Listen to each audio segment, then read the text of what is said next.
Ed Gein, the psychotic killer who shook America on the outskirts of a small town called Plainfield, Wisconsin, stood an isolated, aging farmhouse. To the people of the town, it was nothing more than the home of a shy, quiet man who kept to himself and never caused trouble. That man was Edward Theodore Gein, name that would later become synonymous with psychological horror and some of the darkest chapters in American crime history. A childhood under the iron grip of his mother, Ed Gein was born in 1906 into a deeply troubled household.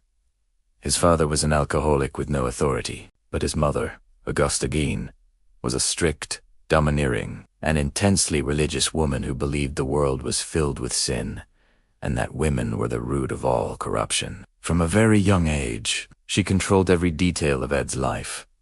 No friends, no social interaction, no exposure to the outside world. She taught him that everyone outside their home was morally corrupt, that women were evil, and that he must remain pure or risk eternal damnation. As Ed grew up, he didn't develop a normal understanding of life. Instead, he developed severe social anxiety, fear of the world, and deep psychological dependence on his mother. Loss, and a mind slipping into darkness. Ed's father died first. Then his brother Henry died in a mysterious fire. Some even suspected foul play, though it was never proven. But the true breaking point came in 1945, when Ed's mother died. For a man who relied on her emotionally, mentally, and spiritually, losing her shattered his fragile world. He fell into a complete psychological collapse. He locked her room and preserved it like a shrine. He refused to touch anything that belonged to her. He wandered the empty farmhouse alone. At night, he claimed he could hear her voice calling him, scolding him, or guiding him. These hallucinations weren't momentary, they became his new reality. Books about death, and graveyards visited by night. As his isolation deepened, Ed became obsessed with books about anatomy, dissection, burial rituals, and ancient stories of grave robbing combined with his hallucinations. A dangerous idea began to grow inside him.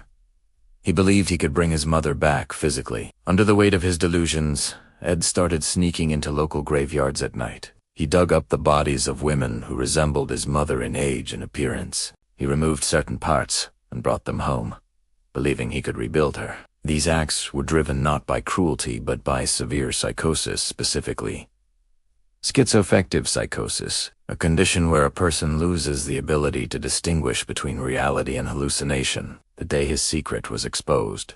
On a winter day in 1957, a respected local woman named Bernice Worden disappeared from her store. The last person seen with her was Ed Gein. Police officers went to his farmhouse. What they found inside was beyond anything they had imagined. Inside the house, they discovered Bernice Warden's body household items made from human skin masks, made of preserved human faces, skulls used as bowls, boxers of bones, jars containing human organs, and even a full suit of women's skin that had admitted he wore. But what truly horrified investigators wasn't the cruelty, it was the reason behind it. When questioned, Ed calmly sighed, "I just wanted to see my mother again, to keep her close." Interviews with police. The voice of his mother still echoed. During interrogations, Ed described hearing voices that directed him. Sometimes they commanded him. Sometimes they comforted him. Sometimes they sounded exactly like his mother. He didn't fully understand that what he was doing was wrong. Doctors later determined that he suffered from hallucinations, paranoia, delusions of persecution, delusions of grand purpose, and complete detachment from reality. He was deemed legally insane, unfit to stand trial, and was committed to a mental health institution rather than prison. The final years, a quiet ending to a life of madness. Ed Gein spent over 25 years in a high-security psychiatric hospital. He never showed anger, aggression, or remorse, because he couldn't fully comprehend his actions. He once told a doctor, "I didn't want to hurt anyone, I just wanted things to be right again." He died in 1984 from natural causes, in the same anonymity that characterized much of his early life, a lasting legacy and a nightmare that influenced Hollywood. The story of Ed Gein inspired some of the most iconic horror characters in cinema history. Norman Bates, Psycho Leatherface, The Texas Chainsaw Massacre, Buffalo Bill, The Silence of the Lambs. But behind the movies lies a very real tragedy. This was not the tale of a monstrous villain, but of a deeply disturbed man whose untreated illness led to unimaginable consequences.